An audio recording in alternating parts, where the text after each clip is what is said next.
NHL playoffs, Stanley Cup playoffs, if you're nasty, continued on Monday night with a few absolute bangers in the National Hockey League. The playoffs have been delivering so far in the NHL. We'll break them down in a sec, but first, just want to remind you guys, if you could share these videos that we're putting out if you're watching it, or the podcast too, if you're listening after, really do appreciate it. All that kind of stuff really does help as we try to spread the word and grow this show here. Really liking going live, really liking a lot of the stuff that we've been doing. I just want some of you who are enjoying these to have more people to enjoy them with, right? So share the videos. That would really be appreciated. The big one of the night was the last one of the night, as the Edmonton Oilers comeback falls one goal short as they fall 6-5 to the Los Angeles Kings. And now, first of all, I take my shots at Edmonton, but credit the Oilers in this game for that comeback.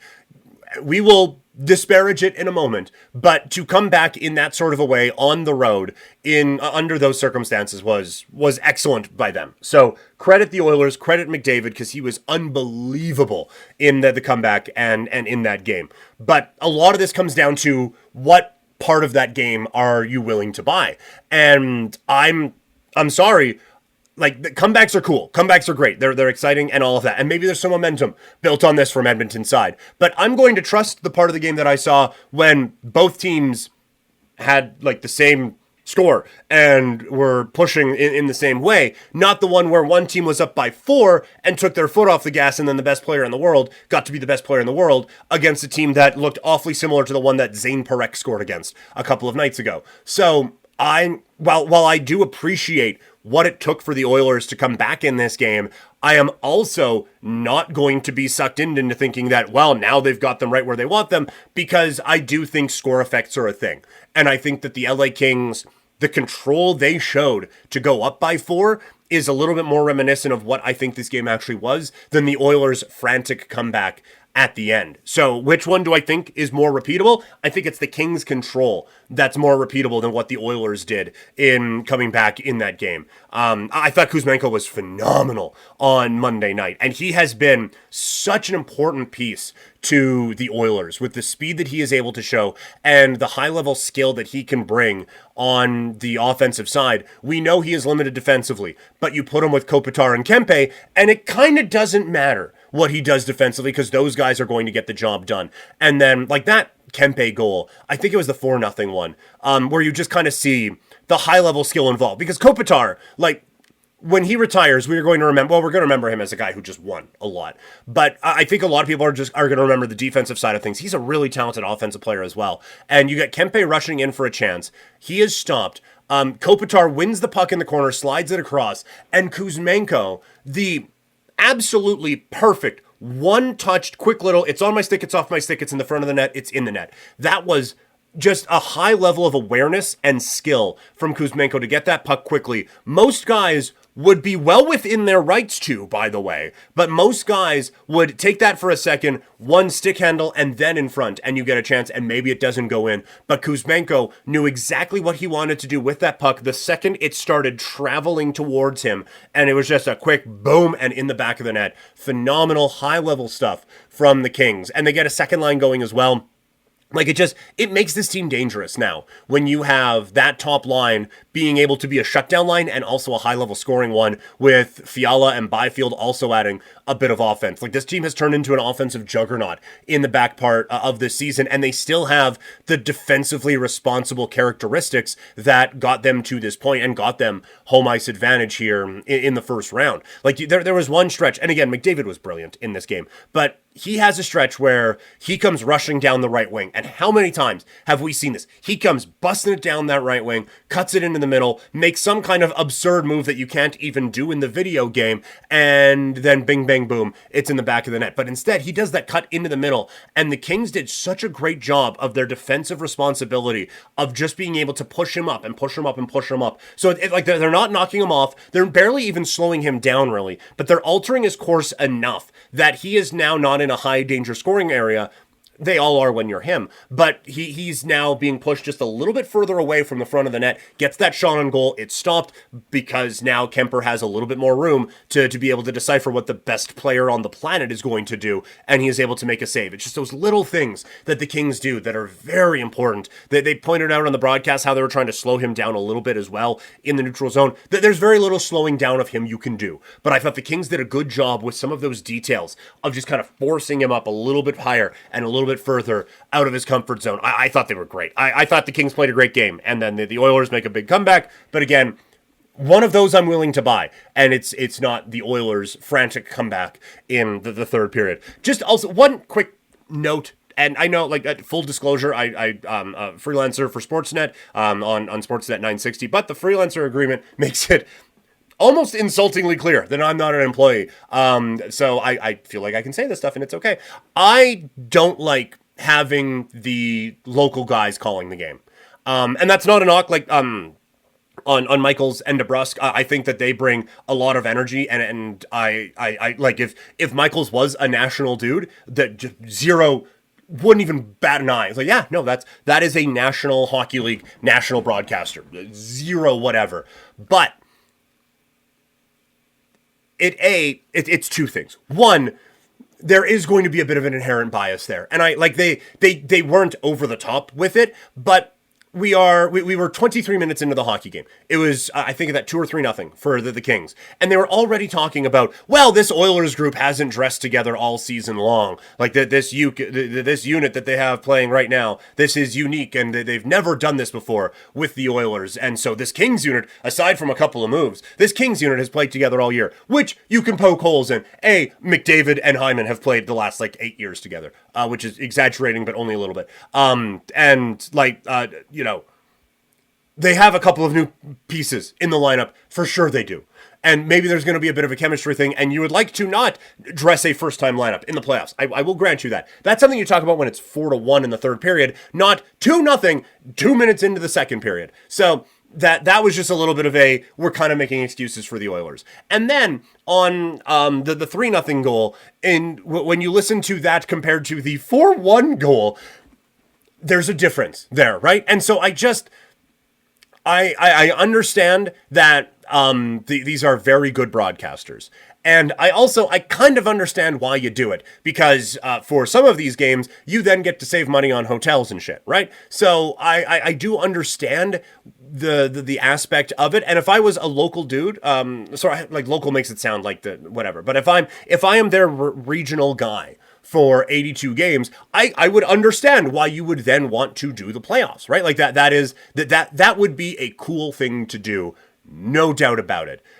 But I also think that there is just an inherent bias with that shouldn't be present in the postseason. And now you can very easily counter to me with, well, Breen does, Cuthbert is the regional guy for the Toronto Maple Leafs, and now he does national games. And you're right, and I don't like that one either. And I wish he wasn't the regional guy, right? Like, I wish he was just doing Wednesday Night Hockey and just doing Hockey Night in Canada, which then encapsulates about 70% of Leafs games anyway. But still, I wish that there was just a bit of a separation there. And the other reason is, this is the Stanley Cup Playoffs.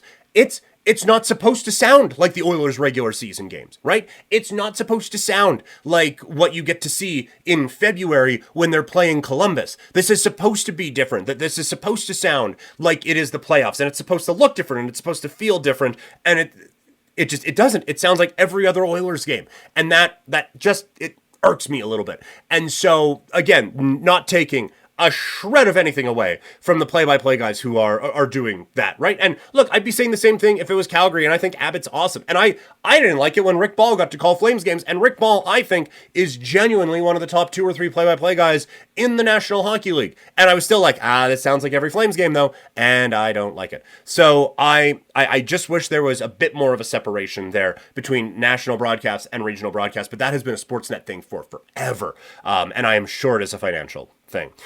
Moving on, shall we? We look now at what was another really fun game between the Montreal Canadiens and the Washington Capitals. And again, it is what do you take more seriously? Do you take the Capitals controlling most of this game, or do you take Montreal playing like their pants are on fire in the third period and coming out and forcing this game to overtime. Again, I am still going to believe that Washington is the better team in this series. I'm not going to really read too much into what we saw from that particular comeback for Montreal. It does feel like a missed opportunity for the Habs to get that one into overtime and not be able to finish that comeback off. Again, it's an amazing experience for these kids, and it is a really impressive comeback for them. I don't want to take anything away from either of the comebacks, Montreal or Edmonton, but Washington is the better hockey team here. And so this felt like a missed opportunity for both of the Canadian teams in their losses yesterday. It felt like a missed opportunity to get one in Washington for Montreal and get kind of that confidence and get that whatever. Instead, like overtime, that was controlled by Washington.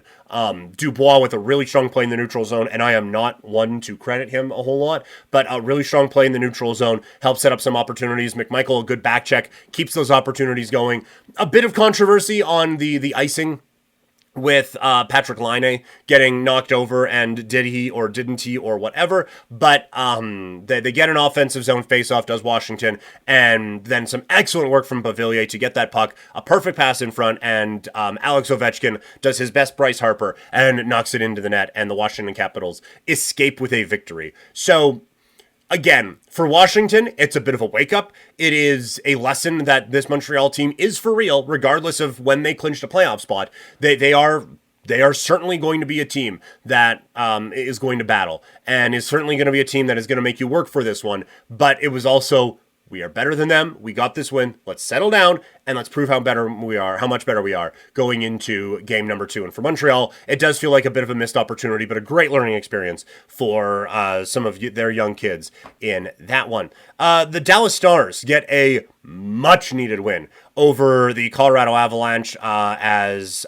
Blackwell gets the goal in overtime. Some really good work at the front of the net to set that one up. I had it in my notes. Who was that? But either way, Blackwell ends up getting the job done in overtime in what was just such a high level, very well played hockey game last night out in Dallas. It was Steele. That's who it was. It was Steele with the battle in front, ties up the defenseman. That allows Blackwell to come in, get his shot, basically circle around the net, and come back to the puck and score it again. A perfect shot. Not a whole lot that Blackwood could do on that. But now we got a series that this was a must win for Dallas. You do not want to go back to Colorado down 2-0. Because then even if you get a split, it's still 3-1, and you're in some trouble there. So for them to come away with that win was just massive for them. And you could see the urgency and the desperation of that team and how big this game was for them. And I think that they kind of outmatched Colorado when it came to the desperation aspect of it. For Colorado, They are obviously like quite good, and generating a lot of chances and getting a lot of zone time. This was a game where they had a little bit more trouble keeping Dallas out of their zone. Dallas got significantly more of the puck than they did in game 1. The other part of it is that like Ottinger hasn't been great in this series. He's had a couple of moments, but there have been now a few goals that have got through him that you're just wondering how they're getting through him. And so for the Avalanche, like, again, you will take it. You're putting the pucks on net. You are getting those opportunities. Some of them are going to go in. That's how this sport works. But I do think that there is a little bit of, hey, we've kind of got lucky on a few of these now. We maybe need to generate a few more, like, actual dangerous scoring opportunities to take advantage of this and kind of get back to playing our game. Because Dallas upped their level for game 2 in a significant way. And it was kind of everyone, right? But it was the vets. Like Ben was just an absolute stud out there at some times, winning some puck battles, creating some great opportunities. Seguin, I believe, got a goal. Yeah, he did. He got a goal in the game last night. He was noticeable, which is very important for them. Hintz was flying. Johnston was flying. Like, they just had that speed and that desperation that you need in a situation like that. So the Dallas Stars, I think last game's score certainly was not indicative of what that game actually looked like, but they were the second best team in game 1. And so for them to bounce back in this way and just remind everyone, like, hey, just so you know, we're really good too. And put that pressure now on the Avalanche going into game number 3. I think that was a nice reminder. And if Ottinger can really show up, and have that advantage. Because right now, Blackwood is kind of the better goalie. He made a phenomenal save at the start of overtime. Doesn't matter, but he made a phenomenal save at the start of overtime. He's been out goalieing Ottinger so far. If that becomes the check mark in Dallas's column that we thought it was going to be, that's going to be really difficult for the Avalanche to overcome as things kind of level off in this series. But again, a really fun night of hockey. Last one, the Winnipeg Jets hold on for a victory here over the St. Louis Blues in Game 2. And this was such a desperately needed performance by Connor Hellebuck, who ends up giving up just the one goal in this game in a 2-1 victory over St. Louis. And look, I didn't watch 100% of this game, so I don't know if it was just like a whatever, but just the fact that he skates off the ice after 60 minutes of playoff hockey, and there is only a 1 in that score column, it could be on the only fucking shot of the game. That don't matter. This guy had allowed 3 goals in basically every playoff game he had ever played in. And by the way, if he did that in this game, they lose. So for him to come out and have that type of a performance, is so important for him and makes it feel like the Winnipeg Jets really do have a chance now in this one. And one other note, the way they defended in the last 3 minutes of this game was an art form. They did such a great job of limiting what St. Louis could do with the net empty. They're trying to get their forecheck set up. They're trying to get anything set up. And Winnipeg, they're just cutting it off. Pionk with a heck of a read and a really good play to cut off a cycle and clear that puck. And they didn't let them get set up at all in the offensive zone. It made for a boring ass last couple of minutes because St. Louis, there was no drama. The Blues were not getting set up at all. But Winnipeg defended their asses off in that spot and played a very, very good defensive game overall and got what they needed to do. They won 2 games in the whiteout, and now they go back to St. Louis. And if they can get just one of those, they're going to be in very good shape, considering what now looks like to be a bit of a grinded out series in the rest of the Central with Dallas and Colorado.